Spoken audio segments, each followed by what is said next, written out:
هل تتوقع في يوم أن ترى أسماك تتساقط من السماء؟ لطالما اعتدنا أن نرى الأسماك في البحار والأنهار، ولكن لم نعتد أبدا أن نرى السماء تمطر علينا أسماك. فهل تتخيل أن يكون ذلك حقيقة وليس فيلما كرتونيا أو خيال علمي؟ حسنا، إليك تلك الظاهرة الغريبة كي تقتنع. هذه الظاهرة تسمى مطر السمك أو The Rain of Fish، وهي ظاهرة طبيعية حيرت العلماء على مدى سنين طويلة، فلم يجدوا لها تفسيرا علميا حتى الآن، حيث تحدث سنويا منذ أكثر من قرن في جمهورية الهندوراس في أمريكا الوسطى، وتحديدا في مدينة ديبارتمنتو دي يورو. وتحدث هذه الظاهرة بين شهري مايو ويوليو، وفي بعض الأحيان تحدث مرتين في السنة.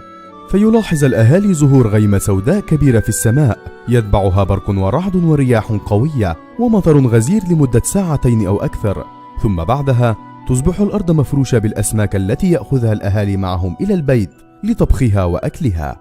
ومحاولة من العلماء والباحثين لمعرفة سر تلك الظاهرة، أرسلت ناشونال جيوغرافيك بعثة لزيارة المكان والتعرف على الأسماك التي تنتشر في الأرض بعد الإعصار، فوجدوا أن جميع الأسماك من نفس الحجم والنوع وأنها لا ترى.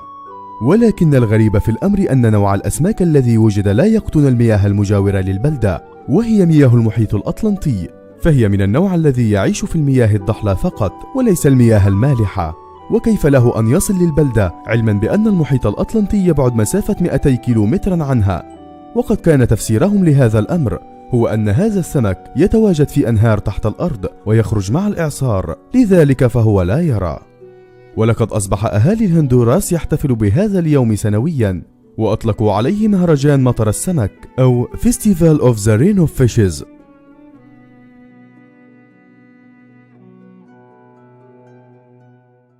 إذا أعجبك الفيديو لا تنسى الإعجاب والتعليق، واشترك بقناتنا ليصلك كل جديد.